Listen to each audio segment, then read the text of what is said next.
We're at the home of Greg and Tara Banks, and according to the clock, it's breakfast time for little Brody. We're going to chat with his mom this morning about mealtime basics for pre-toddlers. And I have my questions already, and if you're just beginning your journey in this pre-toddler phase, I know that you're going to find Tara's answers very helpful. And I have some fresh baked muffins. Look at these beauties. These are going to put a smile on someone's face. You did call ahead, didn't you, and had Tara put on some fresh coffee? It's all been taken care of, dear. Well, in that case, honey, let's go in. Tara, thank you for letting us invade your morning. It seems like you had a successful breakfast, though. Everything went so well, so smoothly. So smoothly.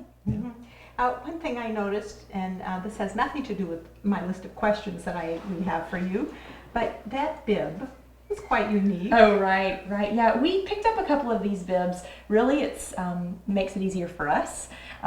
It's just spend a couple extra dollars and get one with a pocket.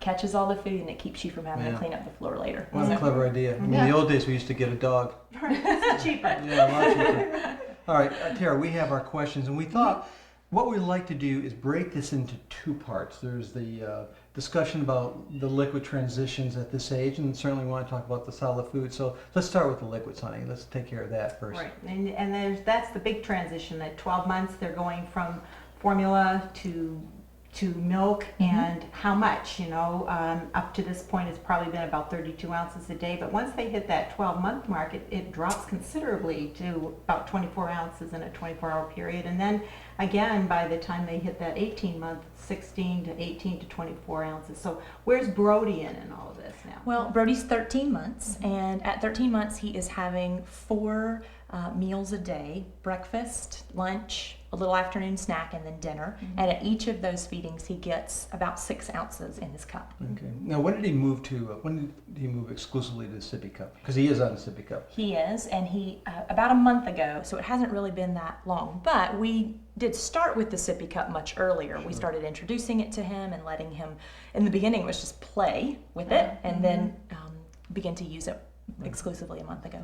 Another thing is I noticed with Brody's cup, it has a straw in it. It sure does. We tried the sort of traditional sippy cup, and he just preferred this kind. And the thing that I love about this is that if I'm away from home and I don't necessarily have his cup, we can use any straw, anywhere, in any cup, in any restaurant, and he's still able to, drink out of the little straw. That's really neat. That goes right back to begin as you mean to go, because there's going to be, in the context of mealtime, not all meals are going to be in this home, and so just sort of the thinking ahead.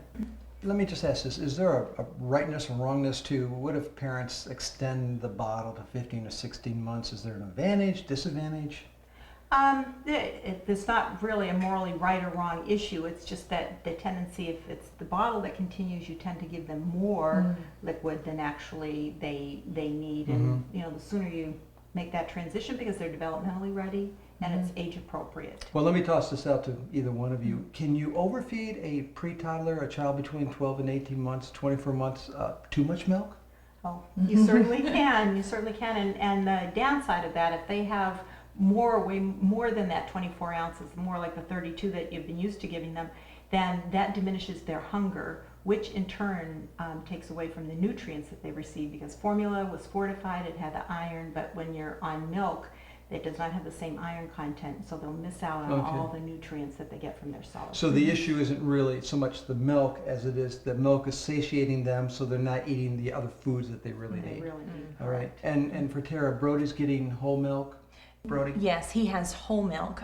We don't use 2% milk because for the whole first year they need that fat content that's in whole milk, and it's only after their first year going into their second year that you can begin introducing. So age 2, begin introducing 2% milk. Okay.